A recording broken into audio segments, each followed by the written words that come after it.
De volta com Rede Família Esporte, é hora de falarmos de sinônimo de qualidade ao se vestir. Desde 1921, a Garbo é sinônimo de roupas masculinas com estilo, qualidade e cortes perfeitos. Hoje a Garbo conta com mais de 45 lojas espalhadas em grande parte do Brasil. Apesar de ser uma marca com tanto tempo de existência, continua atual, pois desde a escolha das peças de cada coleção até os pontos de venda são pensados para transmitir exatamente o conceito de modernidade e qualidade. Em qualquer loja Garbo, a variedade de produtos é grande. Isso ajuda a vestir bem todos os estilos de homens, dos mais clássicos até os mais descolados. São gravatas, ternos, blazers, paletós, calças, camisas, calçados e também acessórios. 2 endereços em Campinas para você que quer se vestir com qualidade, poder ter essa opção. Shopping Iguatemi 3251-3901 e também no Campinas Shopping no 3267-3935. Garbo, a número 1 em moda masculina para Campinas e também toda a região. Vamos agora falar de um assunto, né, que incomodou, aliás, há muito tempo, né? A gente já vem mostrando, já vem falando sobre situações como esta. Terminou nessa última sexta-feira o drama dos corintianos presos na Bolívia, acusados de envolvimento na morte do jovem Kevin Espada, de 14 anos. Kevin foi atingido por um sinalizador durante a partida entre San José e Corinthians pela primeira fase da Libertadores. Depois de quase 6 meses de angústia, os últimos 5 torcedores foram finalmente liberados e chegaram a São Paulo ontem. Muita emoção entre amigos e familiares dos presos. Nada mais justo, né? Há muito tempo, né? 6 meses de espera, né? E muitos desses, todos os torcedores, não é muitos, todos esses torcedores, nenhum deles, né, sequer estava próximo do ocorrido.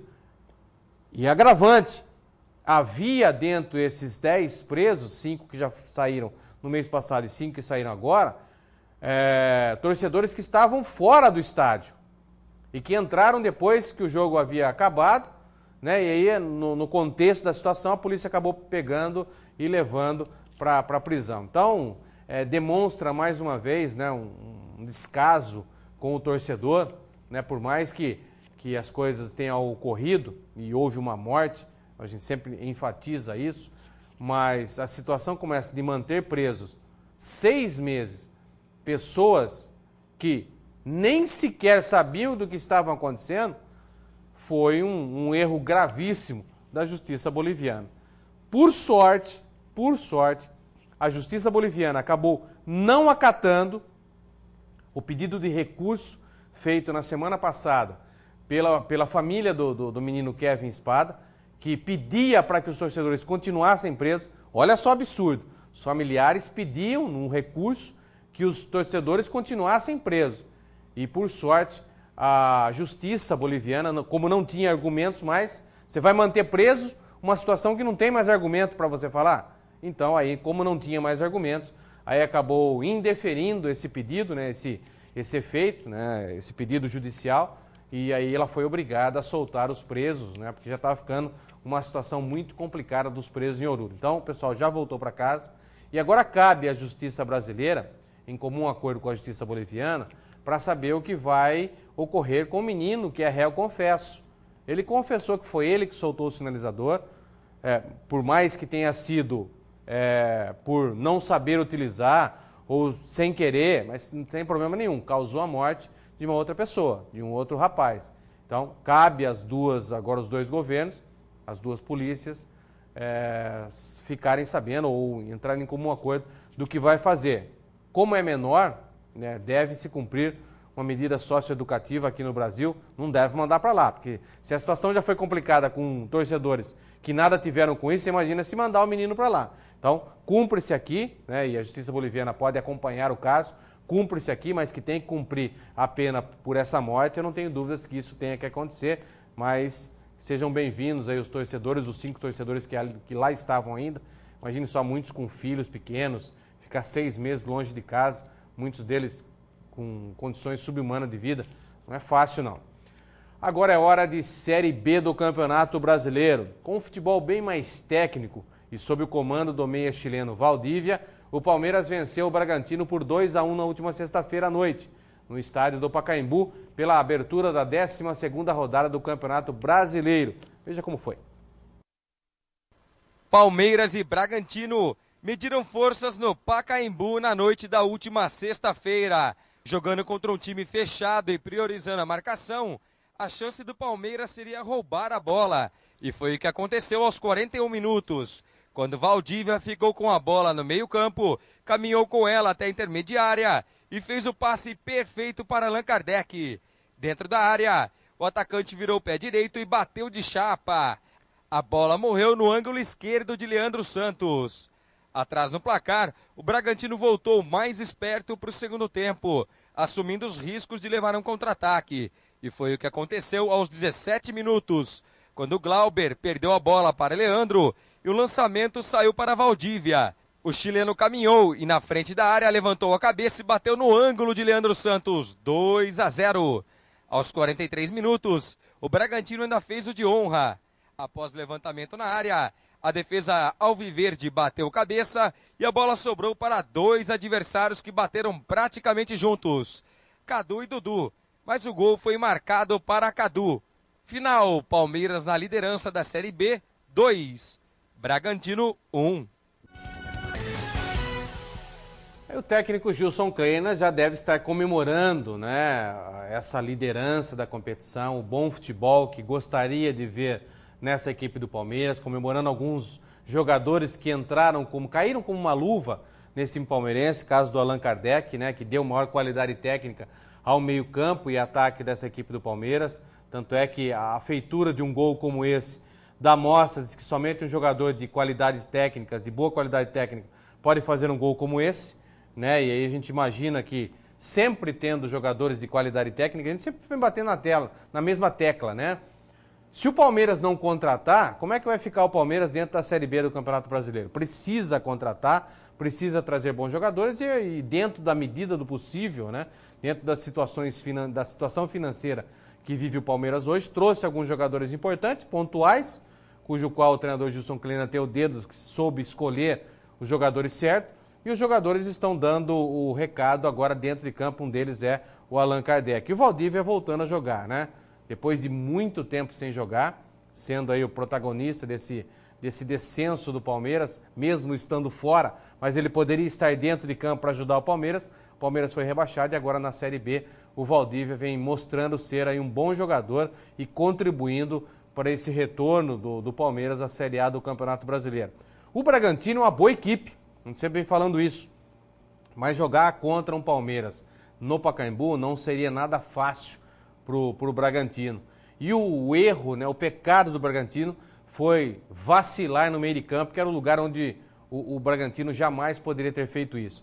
Defensivamente, muito bem postada a equipe do Bragantino, né, o seu setor de defesa muito bem montado, tranquilo, não dando opções para que o ataque do Palmeiras fizesse situações de gol, mas infelizmente o meio-campo acabou pisando na bola em uma roubada de bola no primeiro tempo, no segundo tempo, 41 minutos do primeiro tempo, uma roubada de bola, essa bola caiu justamente nos pés do Valdívia, que ficou sem marcação.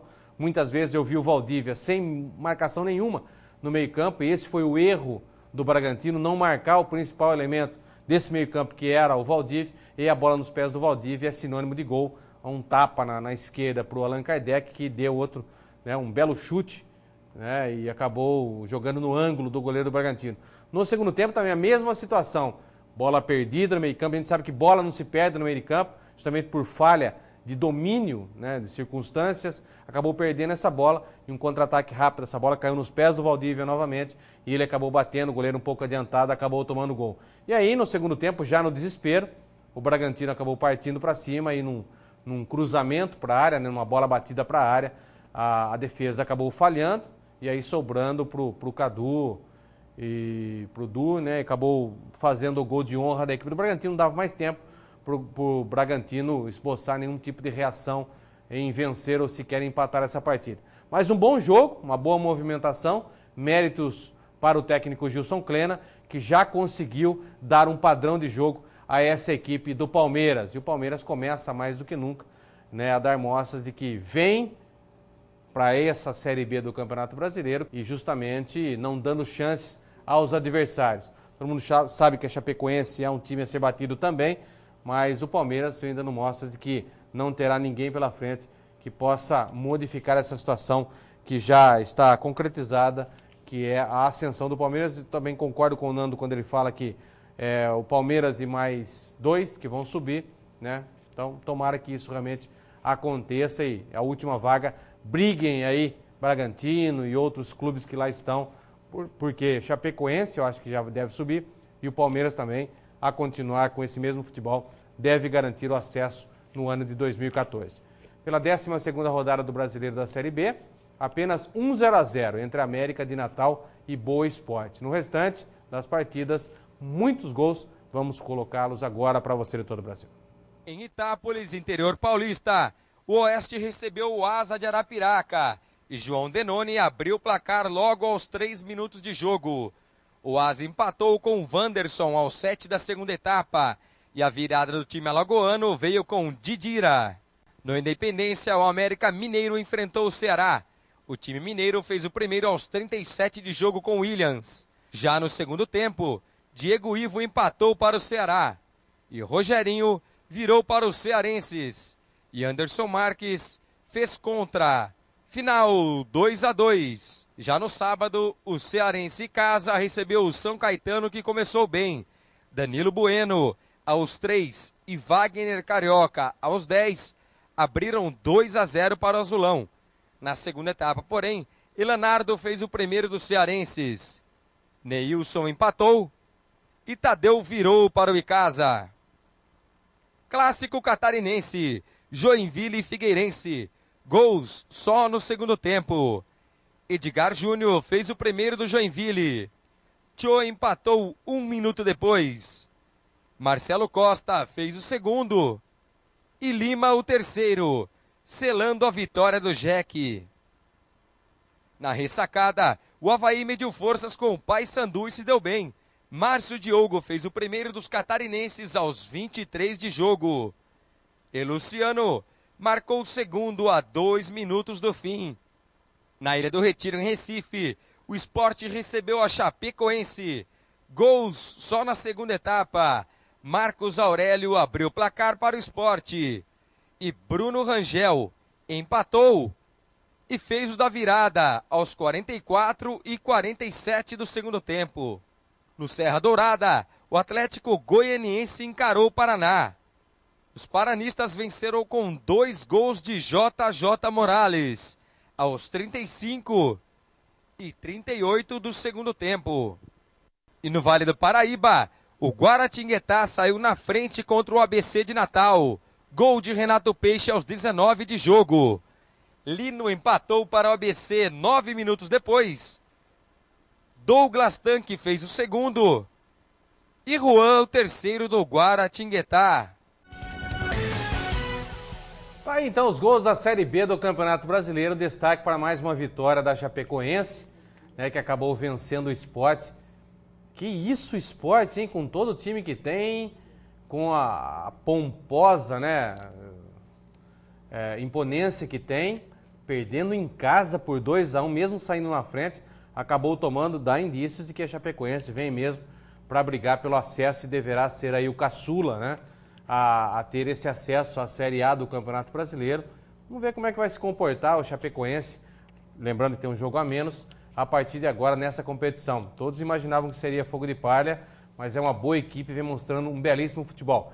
E a classificação da Série B após 12 rodadas ficou assim. Em primeiro, o Palmeiras com 28 pontos. Em segundo, o Chapecoense com 26. Em terceiro, o Paraná 22. Em quarto, o Sport 21. Em quinto, aparece o Joinville com 20. Em sexto, o Figueirense e América Mineiro com 19. Em oitavo, o Boa Esporte com 17 pontos ganhos. Virando a página, o Icasa na nona colocação com 16 pontos. Bragantino é o 10º com 15. Avaí também com 15. E Oeste também com 15 pontos ganhos. 13ª colocação, Guaratinguetá, ao lado do Ceará com 14 pontos ganhos. E na 15ª colocação, Atlético Goianiense e Asa dividem com 13 pontos ganhos. E nas últimas colocações, São Caetano com 13, América Rio Grande do Norte com 13, Paysandu com 12 E na lanterna, o ABC do Rio Grande do Norte, com apenas 6 pontos ganhos. A continuar essa situação, o ABC praticamente já está fadado à Série C do Campeonato Brasileiro de 2014. Que coisa o ABC, hein? Um bom time, né? E que agora vai aí tentando se restabelecer no campeonato. Não vai ser fácil, não. Segundo turno para o ABC, olha, ou se afunda de vez, ou tem aquela arrancada histórica de um clube para arrumar, pelo menos para fugir desse fantasma do rebaixamento. Depois de 14 partidas, o São Paulo finalmente voltou a vencer nesse sábado e respirou um pouco em meio a uma das piores crises da história do clube. A vitória aconteceu contra o Benfica de Portugal, na casa do adversário. Vamos ver. Foram 14 jogos, 65 dias de espera, 647 minutos sem fazer gol. Sem ser heróico ou brilhante, o São Paulo se defendeu quando precisou, jogou quando pôde e venceu o Benfica por 2-0 neste sábado no Estádio da Luz, em Lisboa, Portugal. Muito mais que a Copa Eusébio, o time de Paulo Autuori agora já treina no Japão, um pouco mais aliviado em meio a uma de suas piores crises da história. Aos 6 minutos da segunda etapa, Jadson desencantou, deu um lindo passe e Aloísio bateu na saída do goleiro, abrindo o placar. E o tricolor ampliou aos 17 minutos.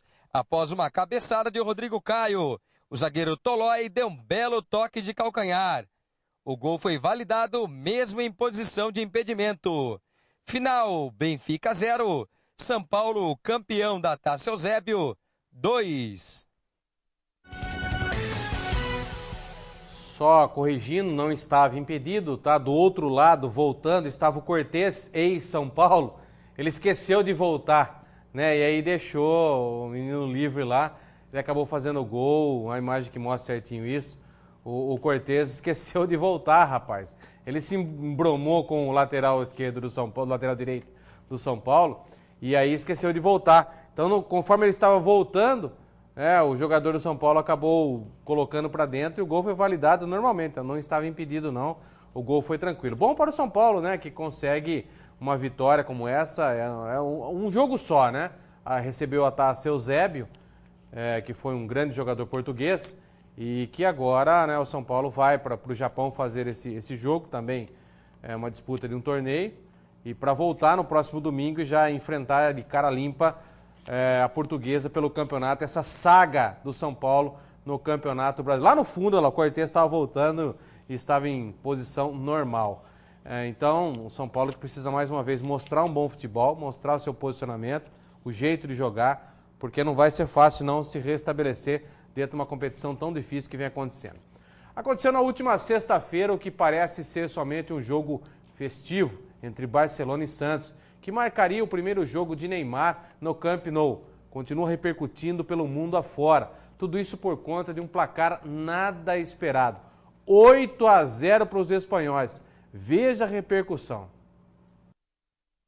A torcida do Santos reagiu e protestou após o massacre que o time brasileiro sofreu contra o Barcelona ao perder por 8-0 na última sexta-feira na Espanha. A Vila Belmiro teve os muros pichados. Fora Laor, fora CG, dizia uma delas, com referência ao presidente santista e ao comitê gestor que organiza o futebol do clube. Segundo a assessoria de imprensa, cerca de 20 torcedores foram protestar na frente do Hotel dos Santos em Barcelona. Não houve invasão ao vestiário e nem agressão aos jogadores. Até a seleção do Tahiti entrou na brincadeira após a sonora goleada do Barça, e no Twitter oficial da seleção tahitiana surgiu o convite ao clube brasileiro para um amistoso. Você quer marcar um amistoso com a gente? Foi o que disse a seleção tahitiana em inglês, dirigido ao Santos. Após o placar histórico, o segundo amistoso entre Barcelona e Santos, que estava previsto para ocorrer entre julho e setembro deste ano no Brasil, pode ser cancelado por opção da cúpula alvinegra, para evitar mais um vexame internacional. Aliás, que situação, não? Sair daqui do país para tomar 8 do Barcelona lá, é uma coisa, olha, repugnante. Eu tô sem meu cartão amarelo e vermelho, né? Mas eu gostaria de aplicar um cartão agora. Até vou pedir para que o pessoal lá de baixo, por gentileza, Zoca, coloque o cartãozinho vermelho aí para mim, para a cúpula do Santos, que saiu daqui para tomar 8 do Barcelona lá, é vergonhoso. Tomara que esses jogadores tenham vergonha na cara e honrem a camisa que estão vestindo. Uma camisa que já foi, né, usada pelos principais jogadores do Brasil. E eu só vou citar alguns: Dorval, Mengalve, Coutinho, Pelé e Pepe. Se vocês não têm a hombridade de respeito também por essa camisa, peçam para sair do Santos. Porque tomar 8-0, nem o Ibis, que é o pior time do Brasil, faria isso. Vergonha, mais uma vez, né? Aliás, Santos está protagonizando como uma das equipes que vem fazendo com que o nosso país sofra uma vergonha atrás da outra. Final do Mundial de 2011, tomou 4 desse mesmo Barcelona na final. E com a pompa toda, né?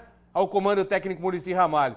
E aí vai para um jogo amistoso no Camp Nou e toma 8. Já não bastava o vexame que fez o povo brasileiro passar em 2011? Agora, os torcedores, se sou eu o presidente do clube, multaria em 50% todos os jogadores do Santos. 50% do salário. Porque foi uma vergonha. Não são merecedores de vestir uma camisa tão tradicional e tão importante no futebol brasileiro, que já foi vestida, né? E com muitas glórias pelo rei do futebol, que é o Pelé. Não merece isso, tá? O Santos não merece jogadores medíocres que fizeram com que o Santos tomasse 8-0.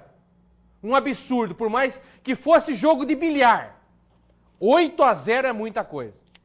Não dá para aceitar isso não, tá? Não sou santista, mas me ofendi muito. E fiquei envergonhado em saber que uma equipe brasileira sai daqui para tomar 8 de um clube espanhol. Vamos a mais um rápido intervalo. Daqui a pouquinho a gente volta para o último bloco do Rede Família Esporte, edição dessa segunda-feira.